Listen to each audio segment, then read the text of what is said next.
There are things that only make sense when you step back far enough to see the whole picture. A single death record means nothing. A name on a ledger means nothing.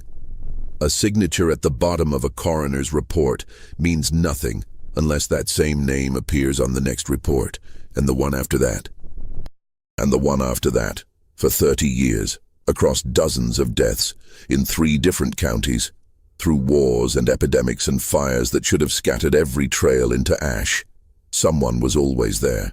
Someone whose name kept showing up exactly where it shouldn't.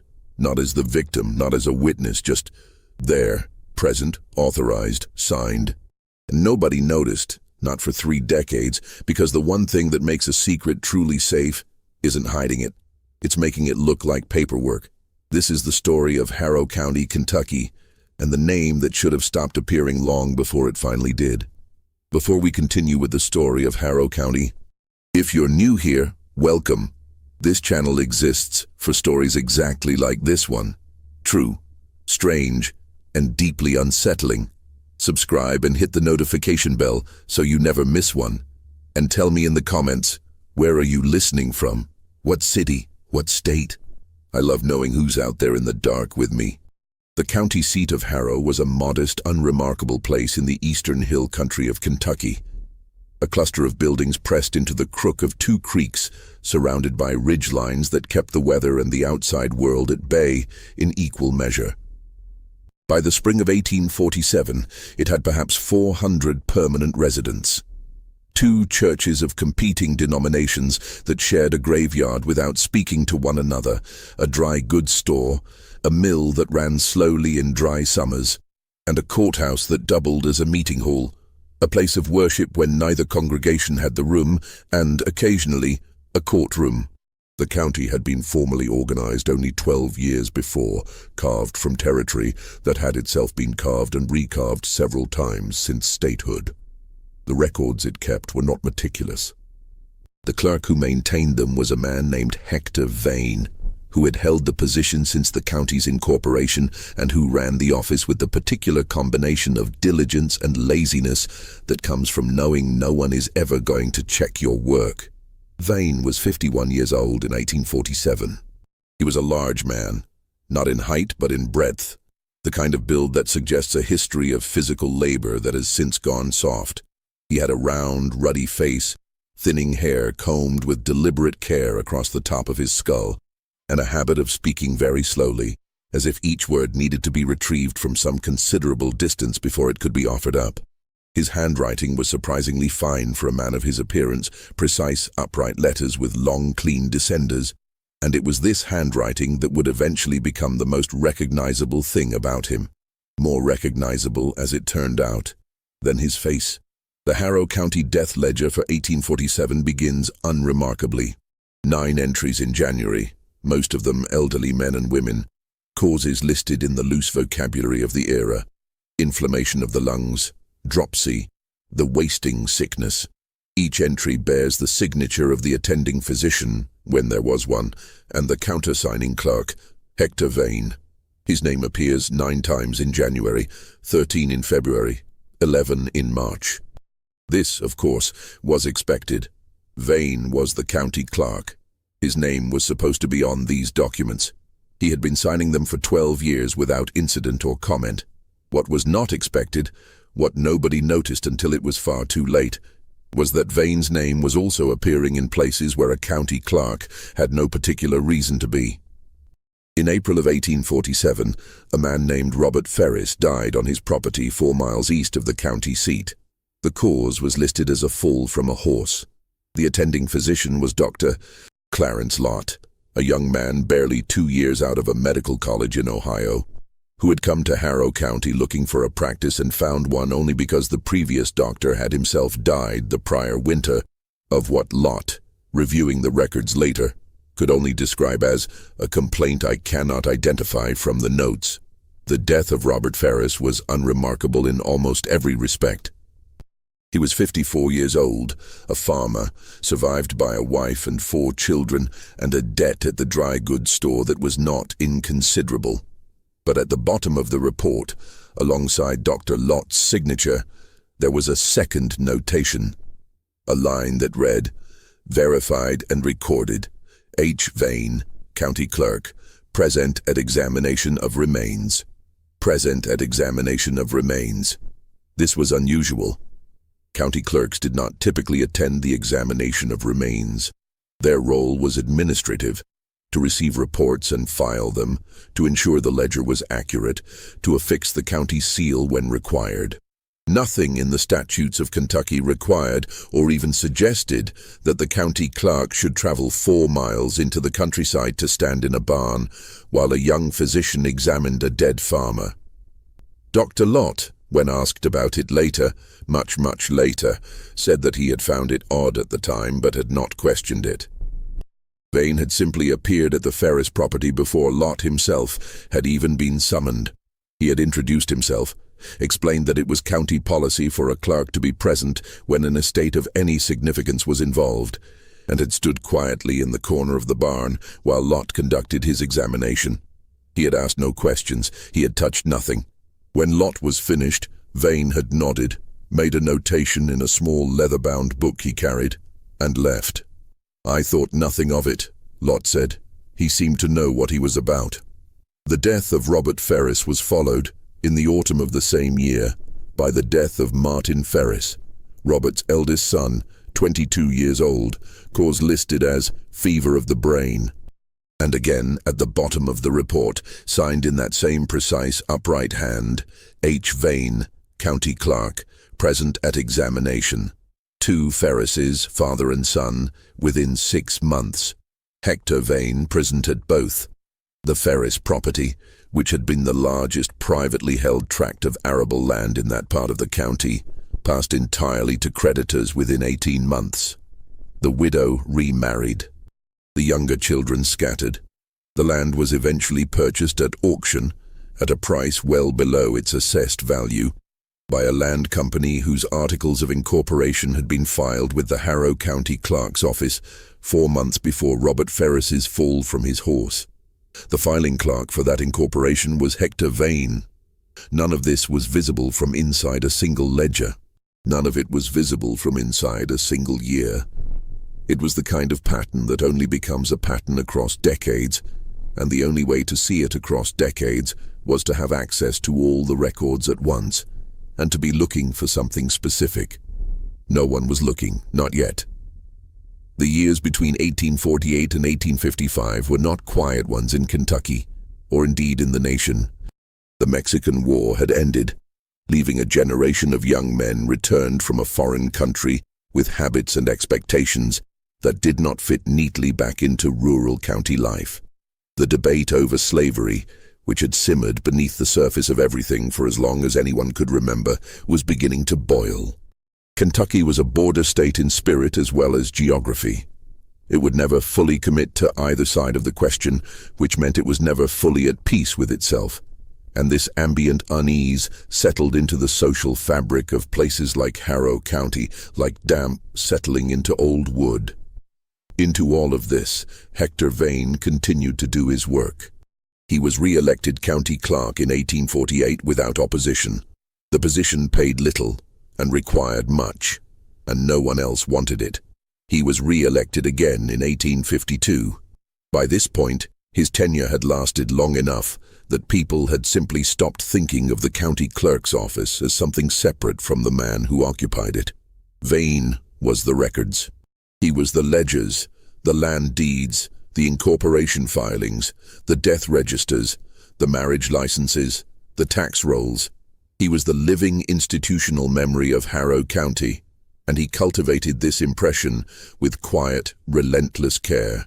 He knew things about people. This was in itself unremarkable. Clerks always know things about people because the records they maintain are an archive of every legally significant moment in a community's life.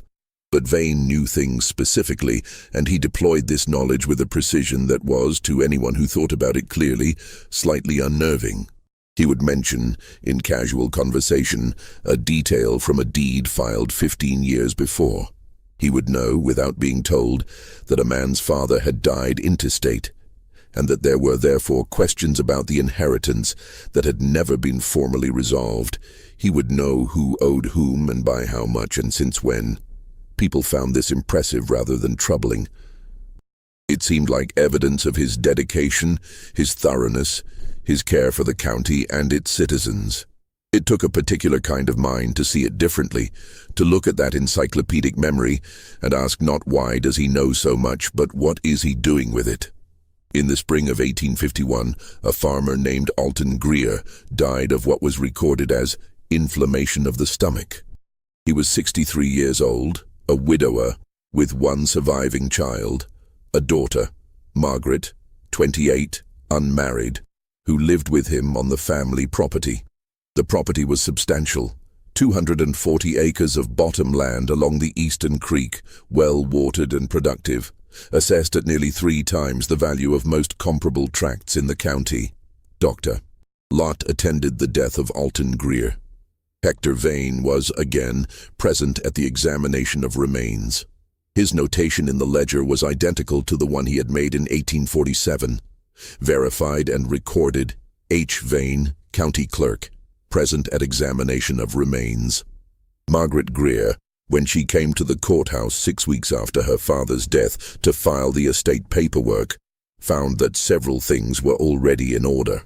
The will, which she had never seen executed in its final form, had been filed with the county clerk's office 2 years before her father's death. It left the property to her outright, which she had expected, but it also stipulated that if she died or sold the property within 10 years, the proceeds should be divided between a list of charitable organizations. She recognized none of the organizations on the list. Neither did anyone else in Harrow County. When she asked Vane about this, he was helpful, patient, and deeply unhelpful. He showed her the document. He showed her the filing date. He confirmed her father's signature.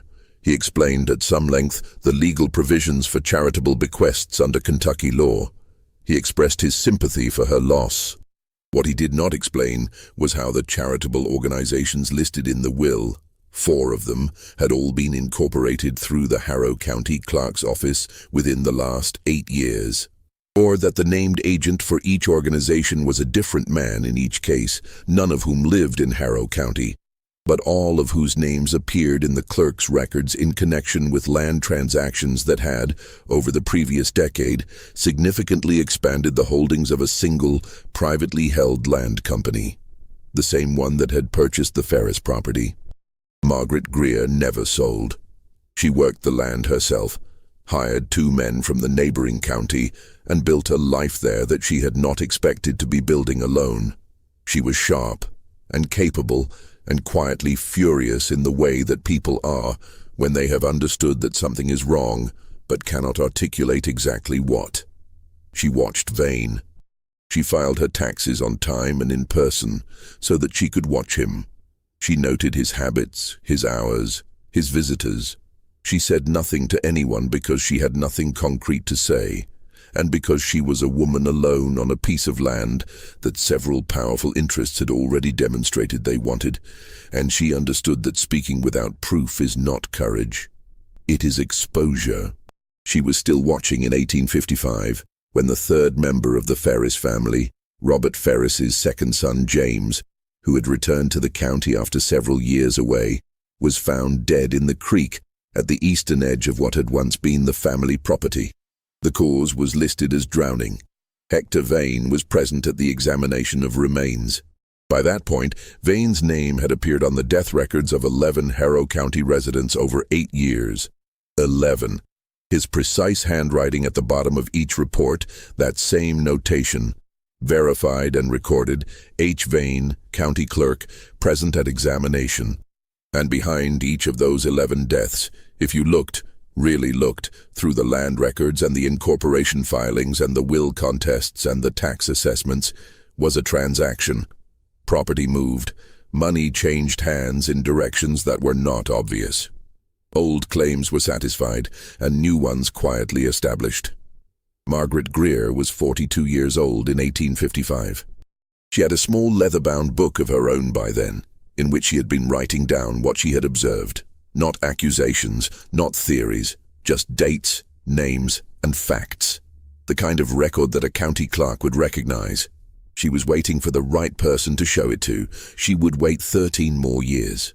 The Louisville and Nashville Railroad reached Harrow County in the autumn of 1863, in the middle of a war that had torn the state in half without quite making it fall. Kentucky had declared its neutrality, and then watched that neutrality be violated by both sides in turn. Confederate troops moving north across its southern border, and Union forces responding from the river towns, and the people of the interior counties had learned to hold very still and say very little, and wait to see whose army was closest on any given morning. The railroad changed things. It always did. It brought commerce and strangers and the particular anxiety of connection, the sudden awareness among people who had lived for a generation in a world bounded by ridge and creek that the rest of the country was very close and getting closer. Among the strangers the railroad brought to Harrow County was a man named Thomas Reed. Reed was 34 years old, lean and fair, with the kind of precise, careful manner that suggested either a legal education or a very good approximation of one. He was, in fact, a journalist, a correspondent for a Louisville paper called the Evening Chronicle, which was at that point attempting to distinguish itself from its competitors by covering not just the war, but the home front, the economic disruptions, the land disputes, the community fractures that the war was widening, but that had begun long before the first shot was fired. Reed had been sent to Harrow County on what his editor described, with some skepticism, as a land story. There had been complaints filed with the state land office, irregularities in property transfers across several counties in the eastern hill country, patterns that suggested something more systematic than simple opportunism. His editor did not believe there was much to it.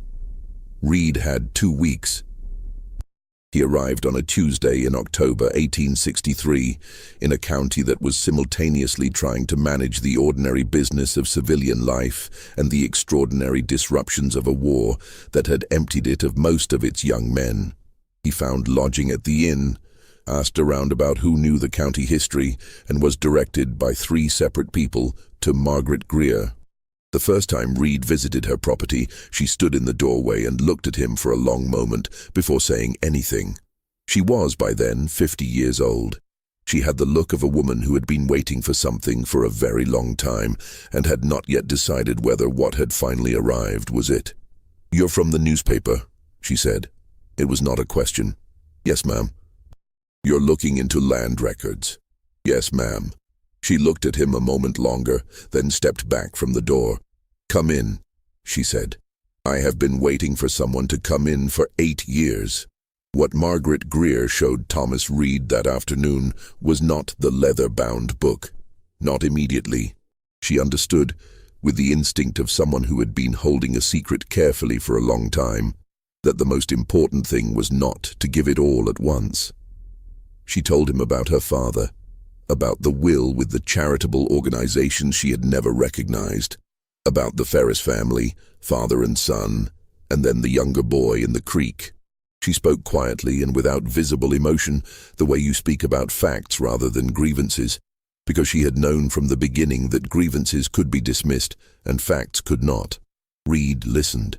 He had a reporter's way of listening, very still, very focused, with occasional small questions that pulled the thread a little further without tugging hard enough to break it. "How many deaths?" he asked, when she had finished the main body of what she had to say. 11 that I know of, between 1847 and 1855, she said. "I stopped counting. I stopped being able to count with certainty because after 1855 he became more careful. The notations stopped appearing in the records." Reed looked up from his notes. "He stopped signing himself as present?" "He stopped leaving a written record of his presence. That is not the same thing." Reed sat with that for a moment. What changed in 1855? Margaret Greer was quiet for a beat that was slightly too long to be simply thoughtful. "I began asking questions in public," she said. "Not about him specifically. About the charitable organizations in my father's will. I wrote letters to the state capitol. I asked about their legal standing." She looked at her hands. 2 weeks after I sent the first letter, the fence on the south edge of my property was broken in 3 places. My hired men found my dog dead in the morning. It was winter. There had been a snow, and there were boot prints in the snow that were not mine and not theirs. Reed wrote this down. And then, he said. And then I stopped asking questions in public, she said. But I did not stop watching. What she had been watching in the years since 1855 was a change in method. The death notations had stopped, but the pattern had not. It had simply become less visible. The land transfers continued, quieter now, routed through intermediaries, sometimes involving properties in neighboring counties where Vane's name had no formal standing. The charitable organizations had been dissolved one by one and replaced with others. The land company had restructured twice, changing its name and its principles each time while remaining in substance the same entity. She had tracked all of it, not because she was certain she was right, but because she was certain enough that she could not stop. And Vane, Reed said. How old is he now? 67, she said. Still clerk. He has been clerk for 28 years. Reed looked down at his notes, then he looked up. Why hasn't anyone else seen this? Margaret Greer looked at him with something that was not quite contempt and not quite pity. The look of someone who has asked themselves the same question many times and found the answer each time both perfectly obvious and deeply insufficient. Because the records are his, she said, and because he is very good at his work. Before we go any further, I want to say this. The people who piece together the truth in stories like this one are never the powerful ones. They're always the ones who were told to be quiet and didn't quite manage it. If that kind of story speaks to you, this channel has many more. Subscribe, hit the notification bell, and leave a comment. I want to know what you think is really going on here. Do you trust Margaret Greer? Do you think Thomas Reed is in over his head? Thomas Reed spent the next 11 days in Harrow County. He slept 4 hours a night, and the rest of the time he read. The clerk's office opened at 7 in the morning. Reed was on the steps at 6:45, and he remained there in the small room that smelled of old paper and tallow for as many hours as Vane would permit, which was, to Reed's slight surprise, nearly all of them. Vane did not obstruct him. He was cooperative, patient, and helpful in the deliberate way of a man who has decided that cooperation is the correct strategy. He answered questions readily. He retrieved ledgers without complaint. He offered context and historical background with the ease of a man who has spent 30 years in the same room. You have been clerk for a long time, Reed said on the second morning. 28 years, Vane agreed, without any particular inflection. He was standing at a shelf, replacing a ledger. His back was to Reed. The county has not produced many candidates for the office. Do you enjoy the work? Vane turned and looked at him. His face was still round and ruddy, but it had grown heavier with the years. His eyes were a pale, faded blue, the kind of blue that looks almost transparent in certain lights. It's an honest trade, he said. The records don't argue back. Reed spent the first 3 days establishing the pattern that Margaret Greer had described. He found it exactly where she said he would. In the death ledgers, in the land records, in the incorporation filings. He found Vane's notation in 11 death reports between 1847 and 1855.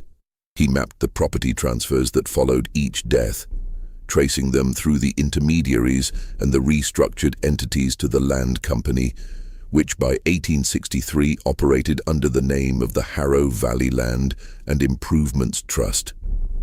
The trust held, by his count, slightly more than 4,000 acres of Harrow County land. He could not determine, from the available records, what it intended to do with this land or who ultimately controlled it.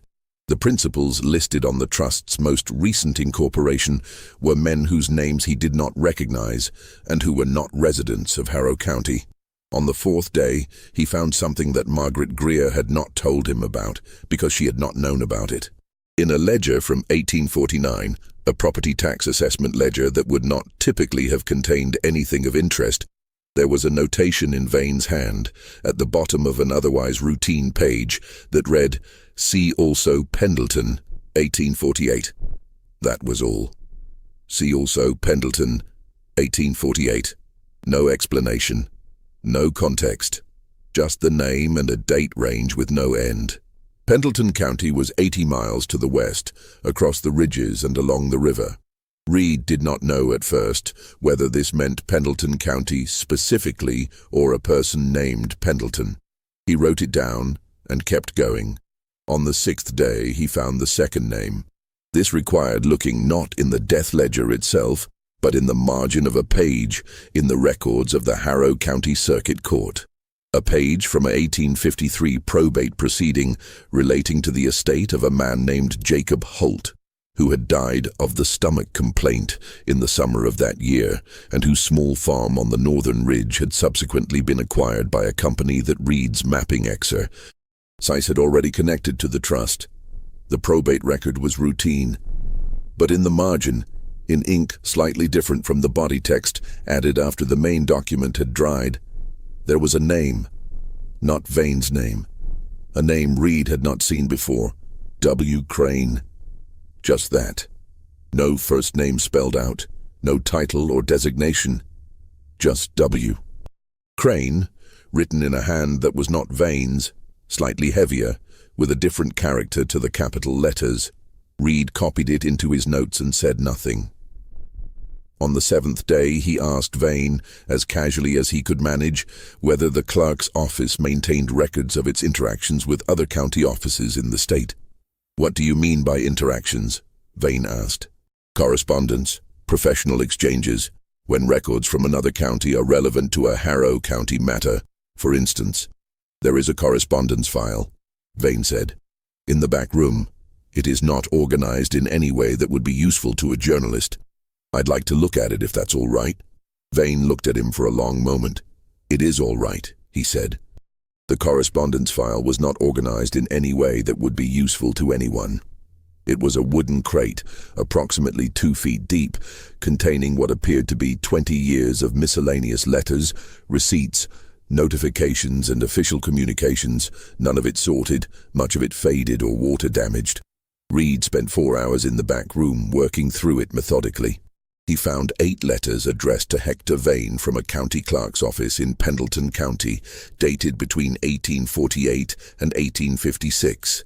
They were formal in language, concerned with technical matters of record-keeping and inter-county coordination. The name signed at the bottom of each letter was Walter Crane, Deputy Clerk, Pendleton County, Walter Crane, W. Crane. Reed sat very still in the back room of the Harrow County Courthouse for a full minute, listening to the sounds of the building around him, the distant creak of the main room's floorboards, the scratch of Vane's pen, the muffled sound of wind off the ridges. Then he packed his notes very carefully and went back to his lodgings and wrote a letter to a contact in Louisville, asking for whatever information could be found about the Pendleton County Clerk's office and its records for the years 1848 through 1863. He also wrote a letter to Margaret Greer. "I found something," he wrote. "Not what we expected, something larger. I need 3 more days." 3 more days became 3 more weeks. The letter Reed received from his Louisville contact arrived on the 11th of November, 1863, and it was brief. His contact had been unable to locate detailed records from Pendleton County, as the courthouse there had suffered a fire in 1858 that had destroyed much of the archives. But his contact had found one thing, which he mentioned almost as an afterthought: a listing in the Kentucky State Directory for 1857, showing that the deputy clerk of Pendleton County was one Walter Crane, and that the county clerk, Crane's superior, had resigned that year under unspecified circumstances and had not been replaced for over a year. A fire in 1858 that destroyed much of the archives. Reed looked at this for a long time. He then wrote to the state capitol, requesting information about county clerk offices in every Kentucky county that had experienced significant archival losses due to fire or flood in the period 1840 to 1865. He was not hopeful about a rapid response. It was 1863 and the state government had other things on its mind, but he sent the letter. While he waited, he returned to the Harrow County records with a different question. Not who died and what property transferred. He had mapped that as thoroughly as the records permitted. The new question was simpler and, in its way, more frightening. How many people with access to official records had Hector Vane ever worked alongside, trained, or maintained a formal professional relationship with? The answer, compiled over 5 days of cross-referencing correspondence files, court records, and the county's records of official appointments and elections, was 23. 23 individuals in the state of Kentucky who at one point or another over the previous 28 years had been in a position of either dependency on Vane's expertise or professional connection to his office. Not all of them were clerks. Some were circuit court judges, some were justices of the peace. Some were county assessors or surveyors, positions that, like the clerk's office, touched the records of land and death. Of the 23, Reed was able to determine the current status of all but 3. 2 of the unaccounted ones had simply disappeared from the records, moved away presumably, though no forwarding address or subsequent filing appeared in any county he had access to. The 3rd was Walter Crane. Crane's last appearance in any official record Reed could locate was a filing in Pendleton County dated March of 1858, 3 months before the courthouse fire. After that, nothing. No resignation notice, no listing in any subsequent state directory, no death record in Pendleton County, or none that had survived the fire. Reed wrote in his notebook, W. Crane, disappeared 1858. Courthouse fire, 1858. Connected to H. Vane by correspondence, 1848, 1856. Notation in Harrow County margin, also 1848. Unknown significance. He sat at the small desk in his lodgings and looked at what he had written. The candle on the desk guttered in a draught from the window, and the shadows in the corners of the room moved in a way that was entirely natural and felt, in that moment, entirely wrong. Margaret Greer came to town the following morning. She sat across from him in the inn's front room and listened while he laid out, carefully and in order, everything he had found. She was very still through all of it. When he finished, she was quiet for a moment. Pendleton County, she said. I don't know anything about Pendleton County. Nobody from here would, Reed said. It's not connected to Harrow County in any obvious way. The geography is wrong for trade routes or migration. The only connection I've been able to establish is Vane. And Crane. And Crane. She looked at the table. You think it's bigger than one county? I think it's been bigger than one county for a long time, Reed said. I think Harrow County is one piece of something. I think the land company here, the trust, is one piece of a larger structure, and I think whatever Vane knows about it, Walter Crane knew too. And Crane is gone. Crane is gone. Margaret Greer was quiet for a long moment. Then she said, My father trusted Hector Vane. He knew him for 30 years before he died. He let him handle the filing of the will. He spoke of him as a reliable man. Reed nodded. He was reliable, she said. That's exactly what he was. He was the most reliable person in the county. He was always there. He always knew everything. He always knew exactly what to do. She paused. I have thought many times about whether a man can be both perfectly reliable and perfectly criminal, and I have concluded that these are not as different as they seem. Reed looked at her. He is reliable about getting things done, she said, whatever those things are. Just when we thought we'd seen it all, the horror in Harrow County only deepens. If this story is giving you chills, share it with a friend who loves dark mysteries, and hit that like button to support this channel. We are barely halfway through, and the worst of what Hector Vane has been doing is only just beginning to come into focus. Stay with me. The response from the state capitol arrived in early December 1863. It was not a comprehensive document. The state archivist's office, in the middle of a war, had had neither the time nor the staff to conduct a thorough investigation, but it was enough. The letter listed 11 Kentucky counties that had experienced significant archival losses in the period 1840-1865. Of these, 5 had lost their records to fire. 2 had lost them to flood. 1 had lost them to a fire that had, according to the notation in the state records, been attributed to accident or negligence. 3 had experienced losses that were less specifically documented. Records described as missing, misplaced, or destroyed in the removal process. Reed mapped these 11 counties against the list of 23 individuals he had identified as being connected to Vane. 7 of the 11 counties with archival losses had a current or former connection to one of Vane's 23 associates. 7 out of 11. This was not proof of anything, legally or journalistically. Records were lost all the time, by accident, by neglect, by the ordinary entropy of institutions that did not have the resources to maintain them properly. Fires happened, floods happened. But 7 out of 11, across a period of 23 years, in a pattern that mapped consistently onto a network of professional relationships centered on a single man. Reed spent an entire evening arguing with himself about whether he was seeing a pattern or constructing one. This was the central dilemma of his profession, and he was honest enough to feel it genuinely, rather than simply as a rhetorical exercise. He went back to the records. In the Harrow County Land Assessment Ledger for 1856, he found something he had passed over before without registering its full significance.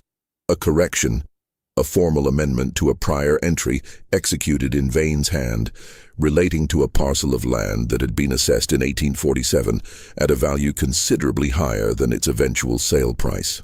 The correction reduced the assessed value retroactively, and it was dated 3 years after the original assessment. Retroactive corrections to land assessments were not, in themselves, illegal. They were, however, unusual, and they required the signature of the county assessor, as well as the clerk. The assessor whose signature appeared on this correction was a man named Gideon Parks, who had held the assessor's position since 1851. Reed had placed Parks on his list of 23. He was one of the men whose professional relationship with Vane went back many years and whose office, like Vane's, touched the fundamental records of property and value in the county. Reed looked at what he had and made a decision. He requested a meeting with Gideon Parks.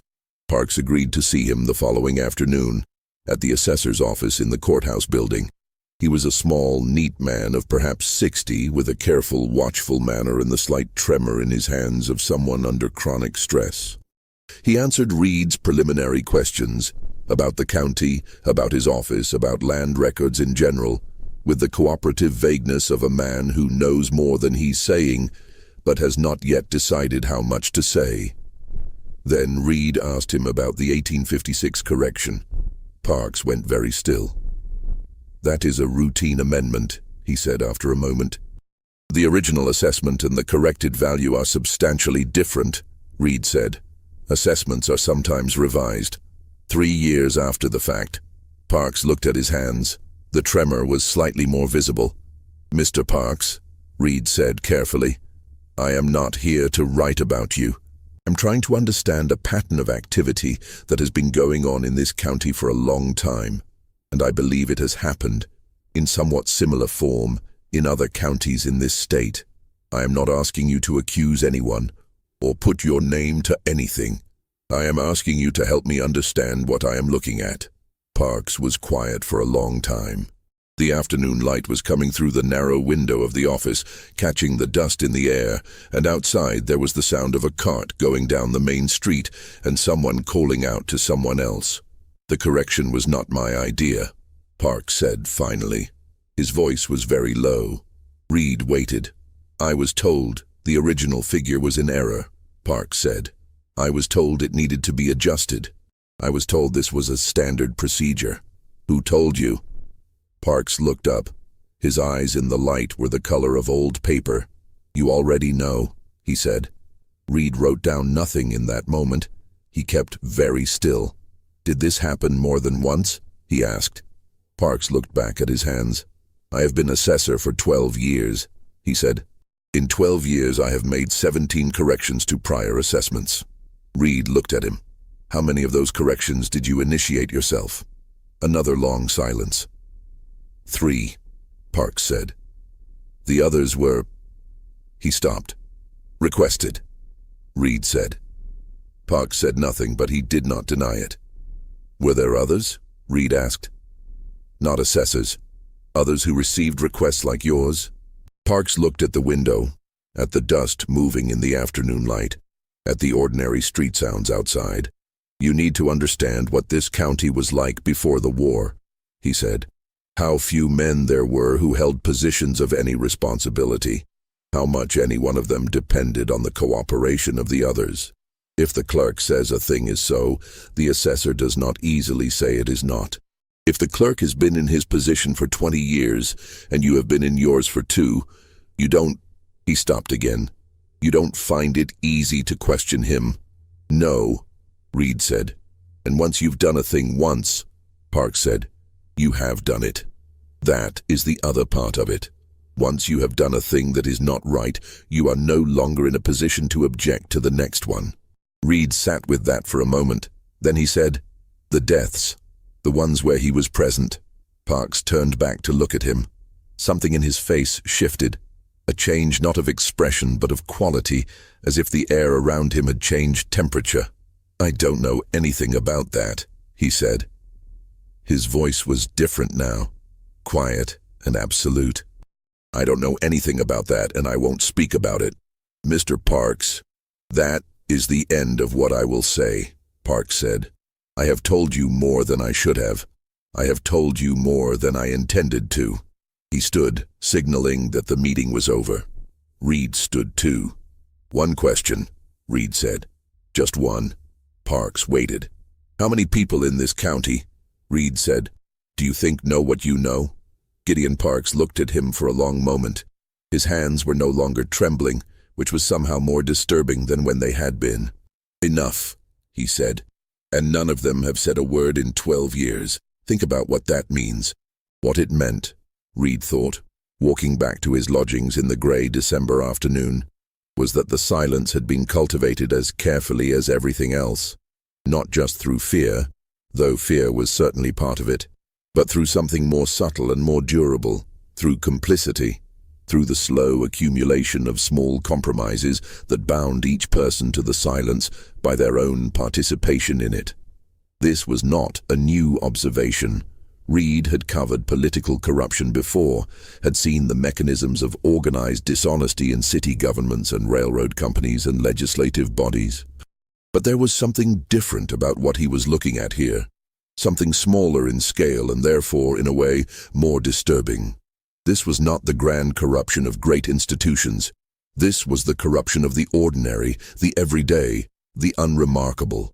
It was built not into boardrooms and legislatures, but into the small wooden offices of county courthouses, into the routines of men who knew each other's names and had dinner at each other's tables and sat next to each other in church. He returned to Margaret Greer the following morning.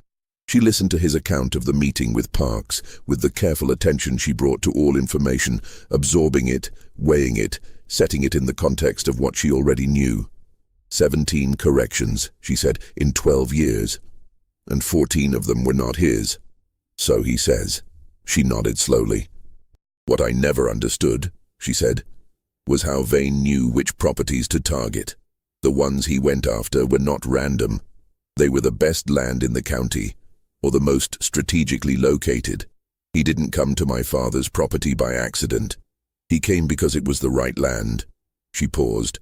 Who was telling him which properties to go after? Reed looked at her. "Think about it from the other direction," she said. "Vane is the clerk.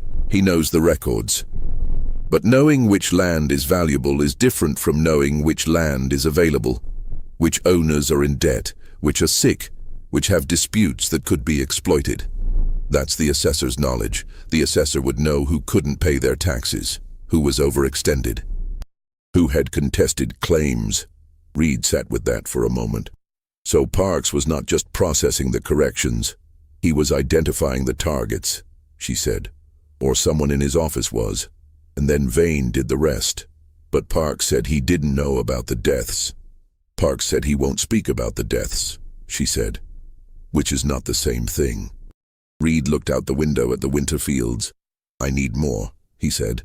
"I have patterns, and I have a partial confession from an assessor who will never repeat it publicly. I need something in the records that connects directly." Margaret Greer was quiet for a moment. Then she said, "There is something I have not shown you yet." She had been keeping it, she explained, because she had not been certain she could trust him. Not with his intentions, which she had assessed fairly quickly, but with his judgment about when to use it. She had learned in 13 years of watching that information released at the wrong moment was worse than information withheld, because it warned the wrong people and gave them time to respond. But she had made her assessment now, and she had decided the time was right. She reached into the bag she had brought with her and produced the leather-bound book. It was smaller than Reed had imagined, the size of a hand, not quite as thick as his thumb. The cover was worn and slightly warped with age, and the pages, when she opened it, were dense with her small, clear handwriting. Dates, names, observations, the record she had been keeping since 1847, when she had first begun to notice. But it was not the observations that she wanted to show him. It was something she had found in the back of the book, tucked between the last written page and the back cover. A folded paper, creased and recreased many times, the ink slightly faded but still legible. It was a letter, undated, but the paper and ink were consistent with the late 1840s. It was addressed to no one, and it was unsigned. But the handwriting, the upright, precise letters with the long, clean descenders, was unmistakably Hector Vane's. The arrangement is as we discussed. The trust will receive transfer of the Ferris East parcel no later than 6 months following. The physician has been briefed and will note causes consistent with natural illness. Parks has been notified of the assessment adjustment. Crane confirms the Pendleton matter is settled. No further correspondence on this matter should be committed to paper by any party. Reed read it twice. Then he read it again. "Where did you get this?" he said. "My father's desk," she said. "After he died, it was in a drawer with some old correspondence he had kept. I did not understand what it meant until much later. By that time, I understood well enough not to show it to anyone in this county." Reed looked at the letter. No further correspondence on this matter should be committed to paper by any party. And here was a letter. Committed to paper. The single piece of evidence that should not exist by Vane's own directive. "He gave this to your father," Reed said. "Or my father found it," she said. "Or someone gave it to my father intending for him to find it. I don't know. I have never been able to determine that part. Why would Vane write something like this down at all if he was being so careful?" Margaret Greer looked at him steadily. "That is the question I have asked myself for 16 years, she said. "And the only answer I have is that at the time he wrote it, he believed he was the only person who would ever see it." Thomas Reed returned to Louisville on the 23rd of December, 1863, carrying his notes, the letter, which Margaret Greer had allowed him to take only after he had agreed to 3 specific conditions about how and when it could be used, and the weight of something he had not fully expected to find. He had come to Harrow County looking for a land story.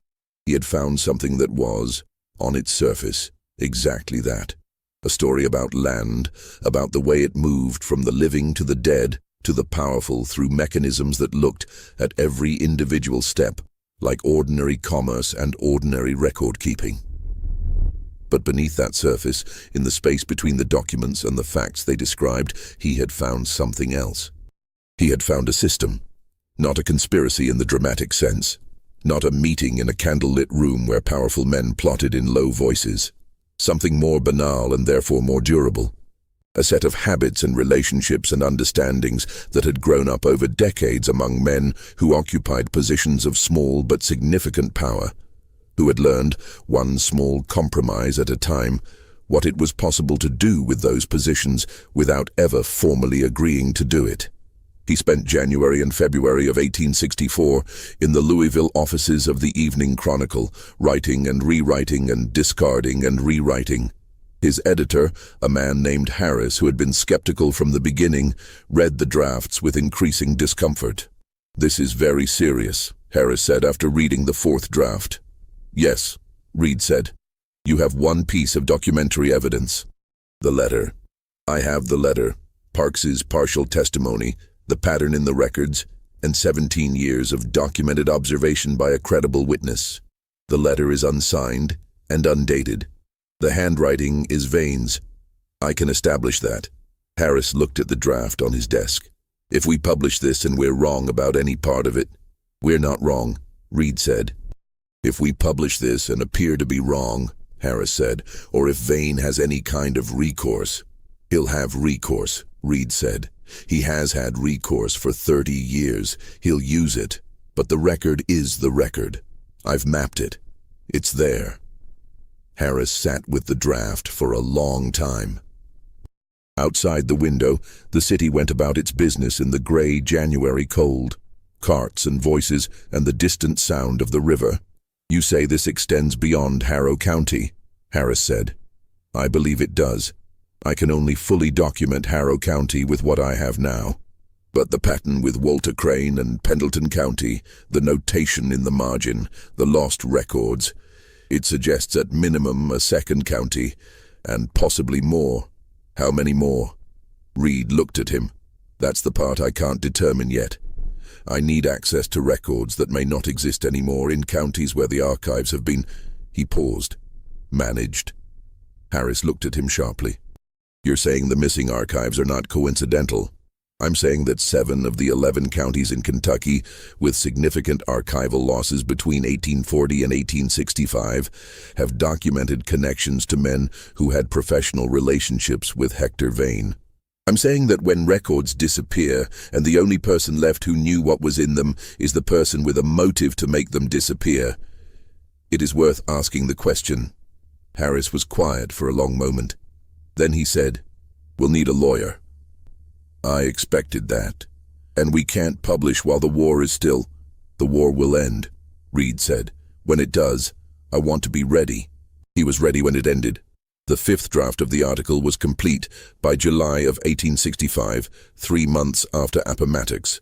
It ran in the Evening Chronicle on August 14, 1865, under Reed's name, across the front page and 2 full inside pages. The headline read, The Harrow Record, 30 years of deaths, land transfers, and 1 signature that appears in all of it. Hector Vane read the article on the morning of August 16th. He had received a copy through the regular mail, the newspaper folded and addressed in the ordinary way, as if it were any other piece of correspondence. He read it at his desk, in the office where he had spent 30 years, surrounded by the ledgers and files and records that bore his handwriting on nearly every page. He read it slowly, with the same careful attention he brought to all documents.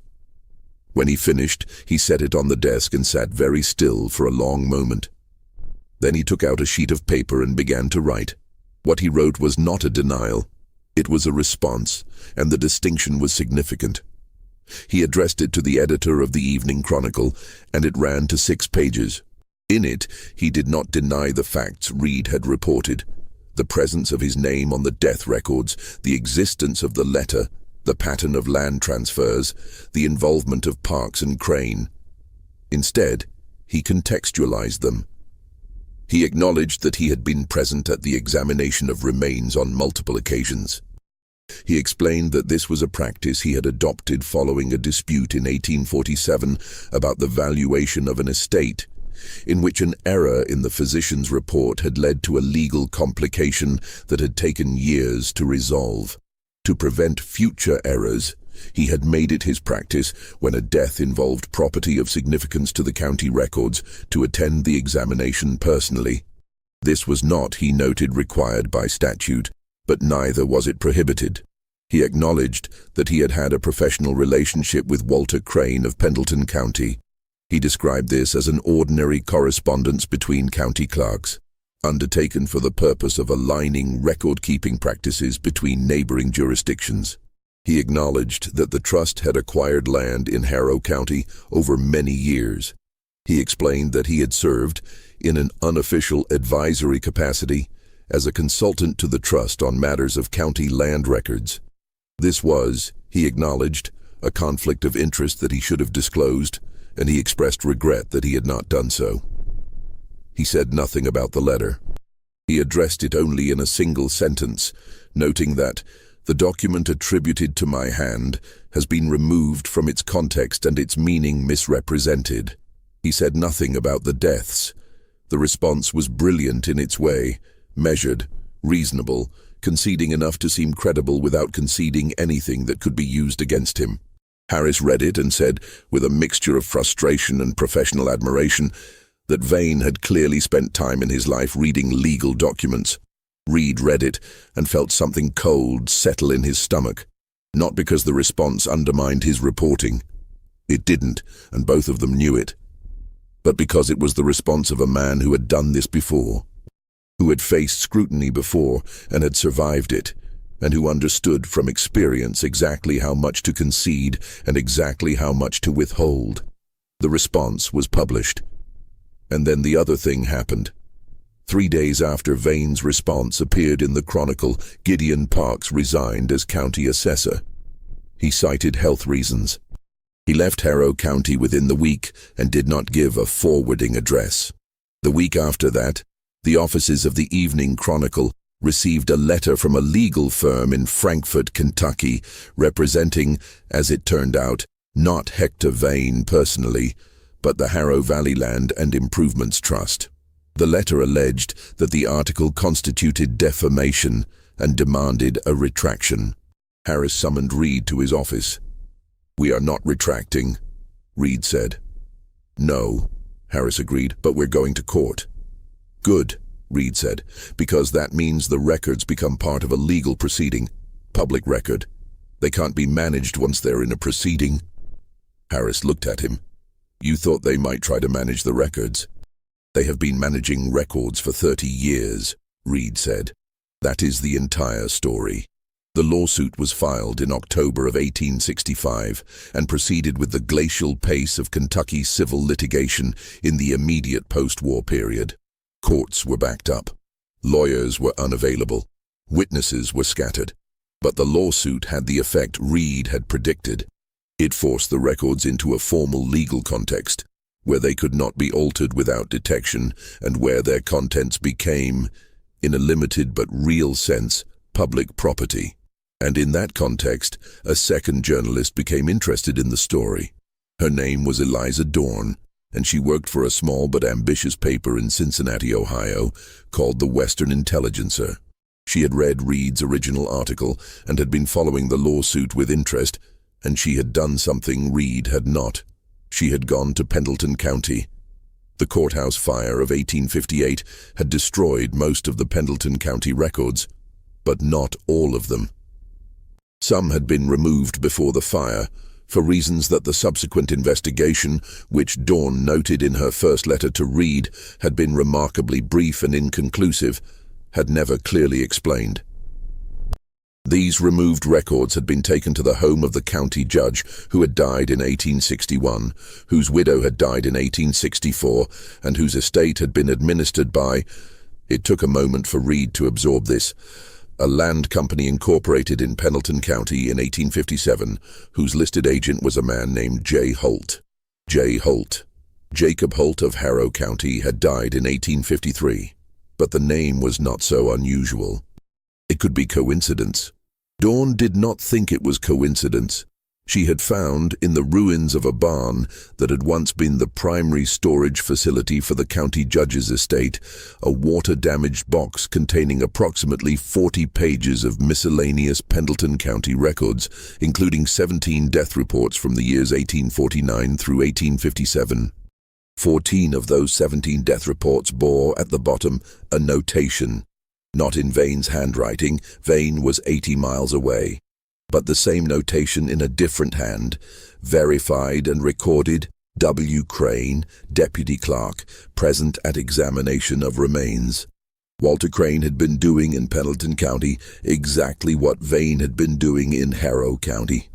14 deaths in 8 years, all of them involving property that had subsequently transferred to a land company that was, through a chain of incorporations and restructurings, connected to the Harrow Valley Land and Improvements Trust. Eliza Dorn's article appeared in the Western Intelligencer in February of 1866, and it named Crane directly as Vane's counterpart and probable collaborator. It also asked, in explicit terms, what had happened to Walter Crane after March of 1858. The question was answered, in a sense, 3 months later. when the body of a man was found during the construction of a railroad spur near the Pendleton County line at a depth of approximately 6 feet. The body was too far decomposed for certain identification, but the clothing and personal effects, including a pocket watch with an engraving on the back and a brass badge from the Pendleton County Clerk's office, suggested it was a man who had been in his late 30s at the time of death. Walter Crane had disappeared in early 1858. The fire had followed in the summer of that year. The circuit court judge handling Reed's case, upon reviewing Dawn's article and the news of the discovery, extended the scope of the proceeding. The trial, when it finally came in the spring of 1868, was not what Thomas Reed had imagined it would be. He had imagined confrontation, the satisfaction of watching the evidence laid out before a judge and jury, watching Vane's careful edifice of reasonable explanation finally collapse under the accumulated weight of the record. He had been a journalist long enough to know that the truth, when properly documented, had a weight to it that was hard to deny.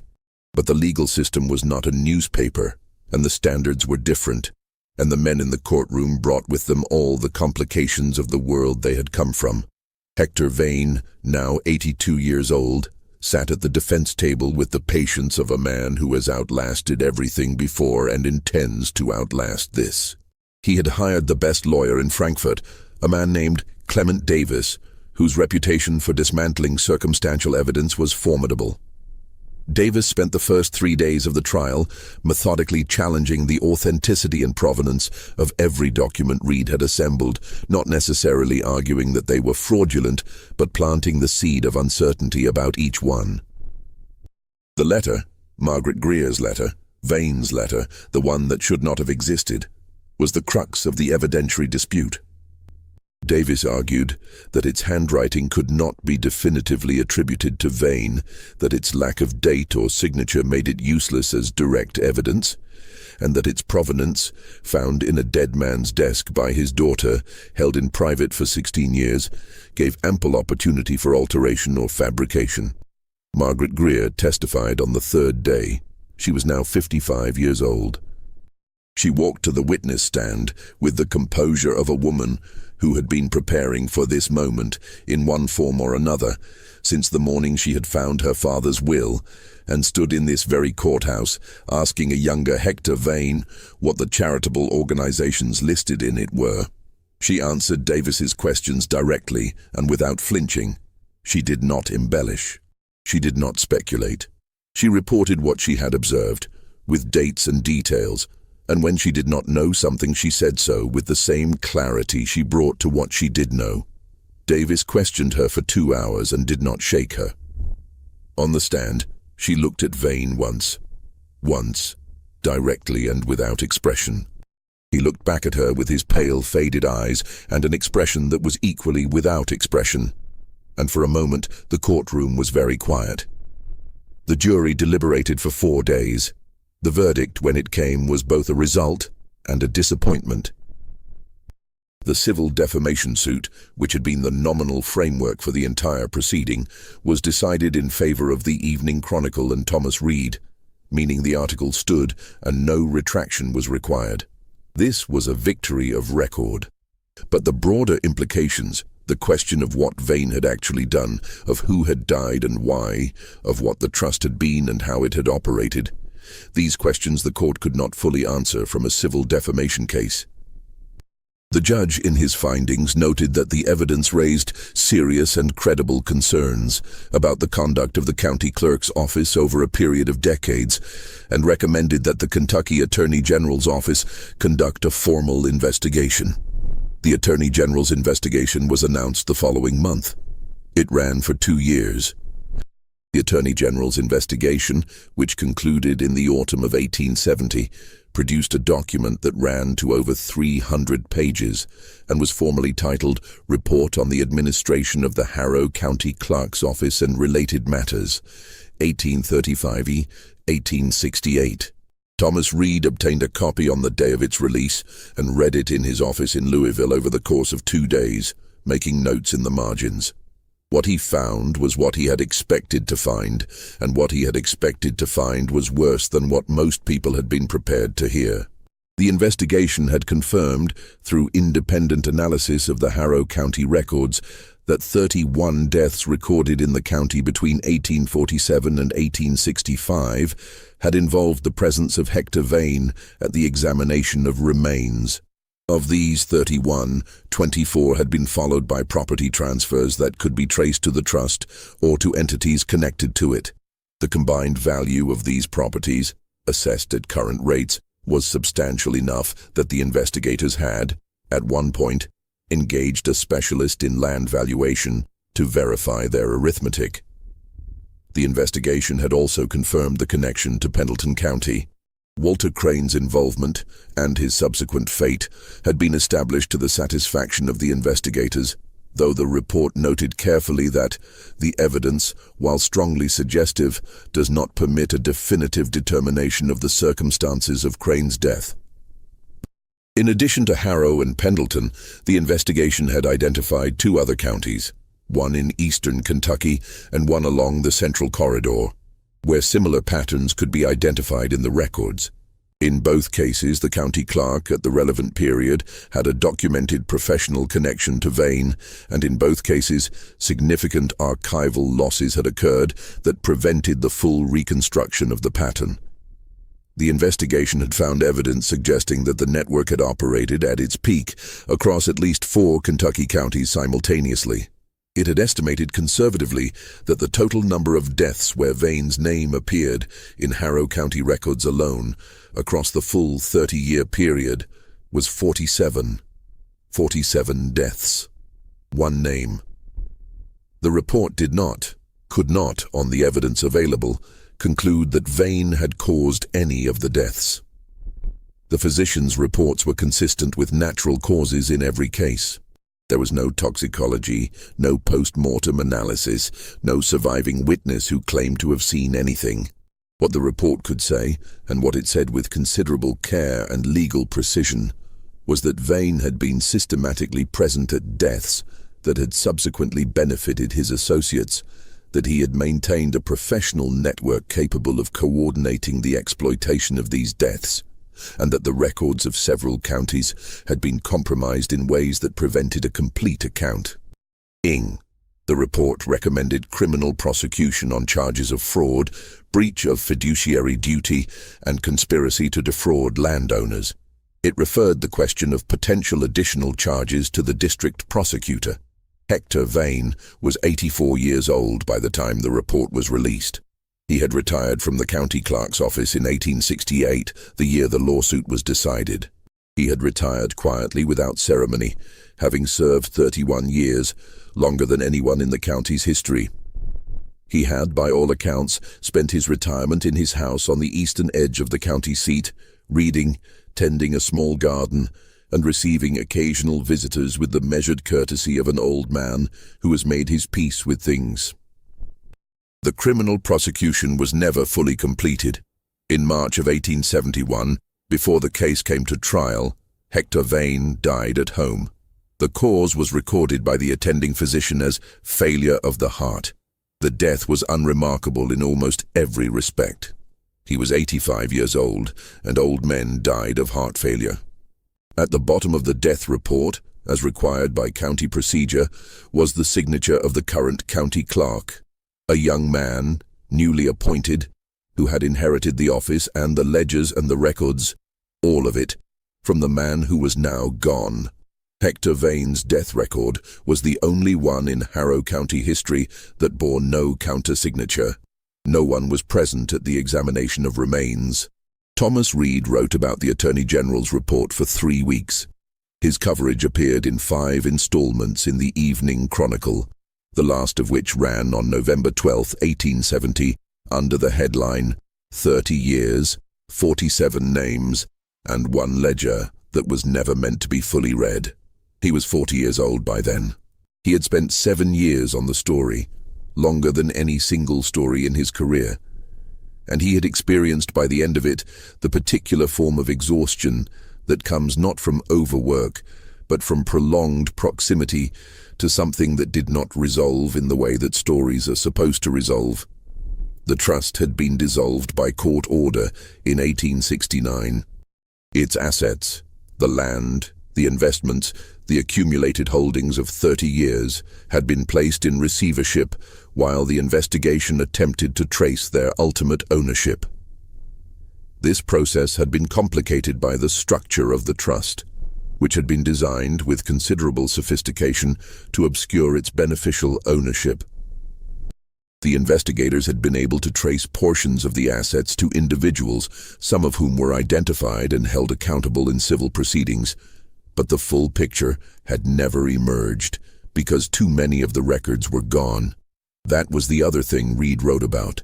The records that were missing, the Pendleton County archives, the 2 additional counties, the documents that would have allowed a complete accounting, had been destroyed or lost before anyone knew to look for them.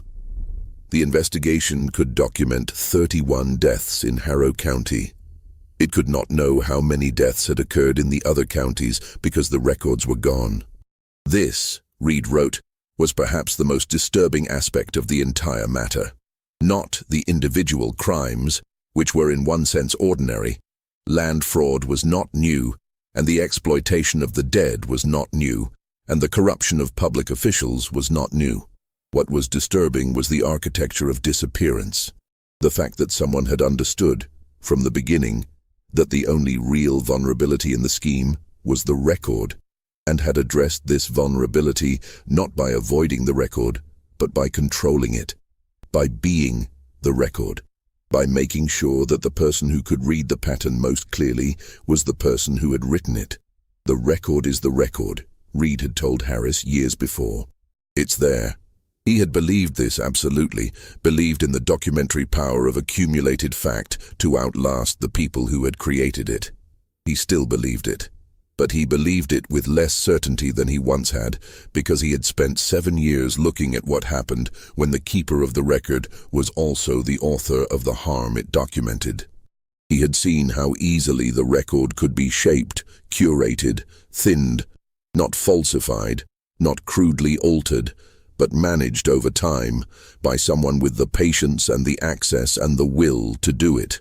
47 names in 30 years. Vane's signature on all of them. And what lay beneath, the full weight of what had happened, to how many people, in how many counties across 3 decades, that was still, and would remain, a matter of incomplete knowledge. Margaret Greer was 57 in 1870. She had kept her property. She had kept her father's land and worked it herself, and hired her men, and paid her taxes, and attended the courthouse when she needed to, and watched Hector Vane from across the room with eyes that saw everything and said nothing for 13 years, until Thomas Reed had sat across from her in her front room, and she had decided the time was right.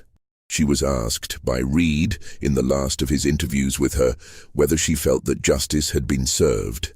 She was quiet for a moment, in the way she was always quiet before saying something that mattered.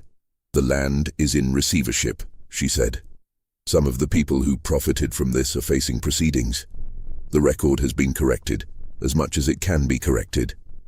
She paused. "But the men who lost their property are still dead. The families who were scattered are still scattered. The families who were displaced from land that had been in their names for a generation, some of them haven't been found.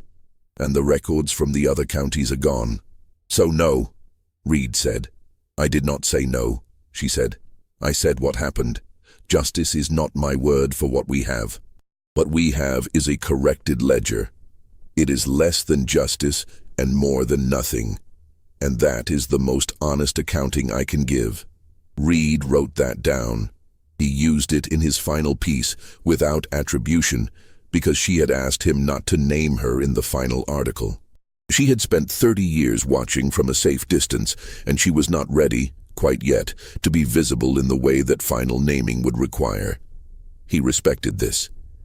He had learned, over 7 years, to respect the careful distances that people maintain when the thing they are watching is still capable of turning around.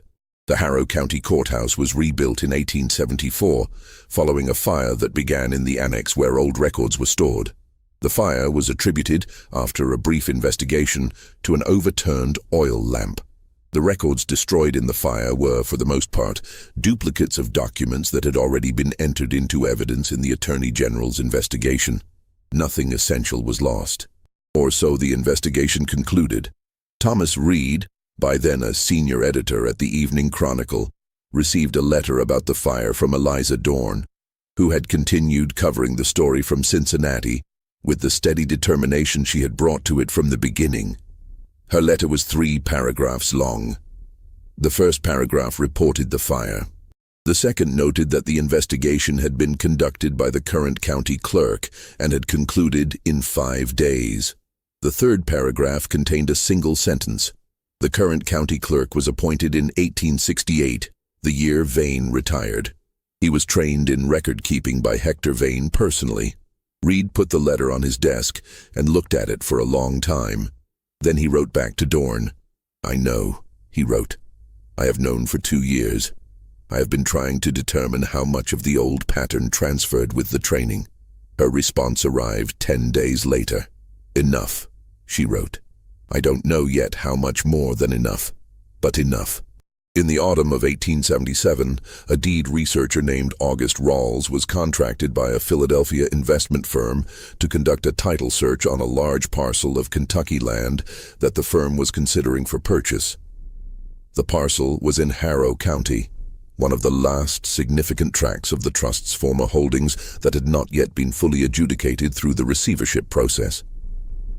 Rawls was a meticulous man. He had been doing title research for 18 years, and he approached the Harrow County records with the systematic attention of someone who had learned, early in his career, that the most important things in a title chain are often the things that don't quite fit. The gap in a date sequence, the correction that has been corrected, the signature that appears where it shouldn't or doesn't appear where it should. He spent 3 weeks in the courthouse. He found the pattern. Not Vane's pattern. Vane was dead, had been dead for 6 years. The pattern Rawls found was newer, subtler, and in some ways more carefully constructed. It bore the marks of someone who had learned from the previous iteration's mistakes, from the visibility of Vane's personal presence in the death records, from the letter that had survived, from the network of connections that had ultimately been traceable. This new pattern was more diffuse. The name that appeared in the records was not one name but several, rotating, overlapping, each individual involvement seeming unremarkable in isolation. But Rawls was looking for patterns, not individual transactions, and what he saw, laid out across the ledgers of the previous 8 years, was the same underlying logic. Deaths followed by transfers. Transfers followed by consolidation. Consolidation following a line that pointed faintly but clearly toward the same end. He wrote a report for his Philadelphia client and recommended against the purchase. The client declined the purchase. Rawls then wrote a separate letter, not to the Evening Chronicle, whose coverage of the original story he had read carefully before coming to Harrow County, but to Thomas Reed personally, whose name he had found in the masthead and whom he addressed with the directness of one professional to another. "You should know that whatever was happening in this county has not stopped. It has changed shape. It is harder to see and harder to prove, but the logic of it is the same. I believe you will recognize what I have found." He enclosed a 20-page summary of his title research. Reed read it on a Thursday morning in October of 1877. He read it twice. He took it home and read it a third time in the evening, by lamplight, in the room where he had spent 12 years writing about Harrow County and the people who had shaped it and the records they had kept and altered and managed. He recognized what Rawls had found. He recognized it the way you recognize the handwriting of someone you have never met, but whose letters you have been reading for 30 years.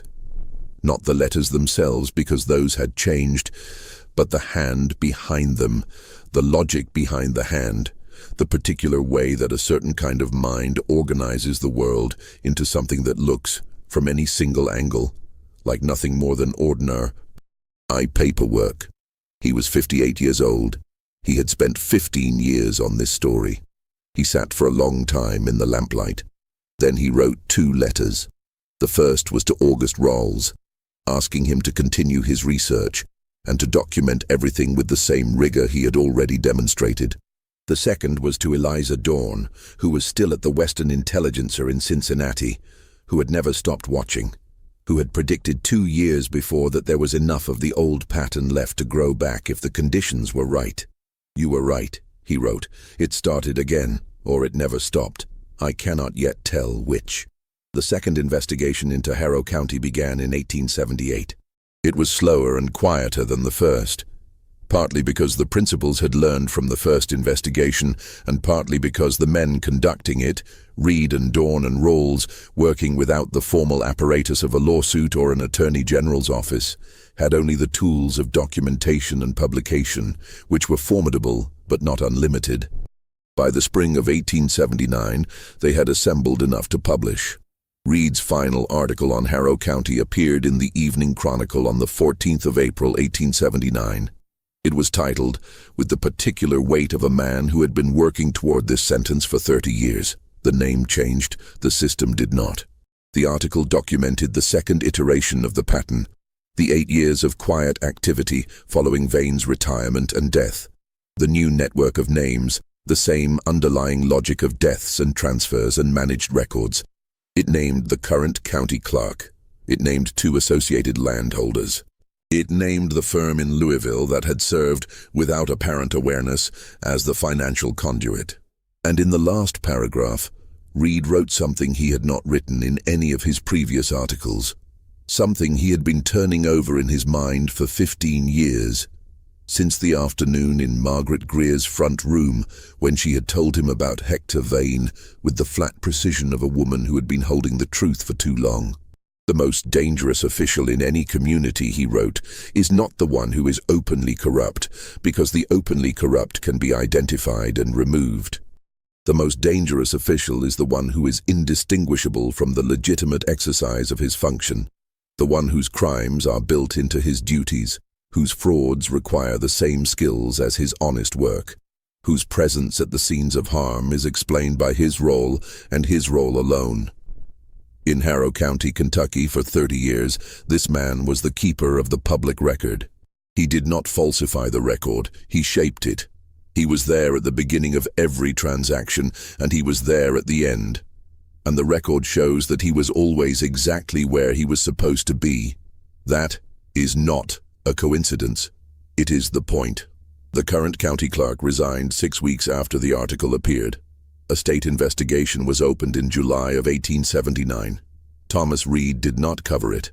He was tired, in the specific way of men who have spent too long close to one story, and he was 59 years old, and the world had moved considerably since the morning he had arrived in Harrow County in October of 1863, looking for a land story, and found instead the quiet, systematic architecture of a man who had decided early in his career, and perhaps without fully naming the decision even, to himself, that the public record was his record, and that the dead could not correct him. Margaret Greer was 66 years old in 1879. She had sold her property the previous year, not to any company, not at a forced price, but in her own time and at her own value, to a farming family from the next county who wanted the land for the same reasons her father had wanted it, because it was good land, well-watered, productive, and worth keeping. She had moved to Louisville. She had taken her leather-bound book with her, and Vane's letter, and the decades of careful observation it represented. She was asked once, by a young woman who had read Reed's articles and come to find her, whether she had ever been afraid. "Every day," she said. But fear and stopping are not the same thing. The young woman wrote this down. It was not destined for a newspaper. She was not a journalist, only someone who had found the story and could not let it go, which was its own kind of record-keeping. She wrote it in a small notebook in her careful hand, and she kept it. And the last entry in the notebook, undated but written sometime in the early 1880s, reads, "The courthouse in Harrow County burned again in 1881. The investigation lasted 3 days. The clerk's records were saved. All other records were lost." And below that, in different ink, as if written later and with a slightly different pen, Some names do not leave. What do you think happened in Harrow County? Do you believe everything was ever fully revealed?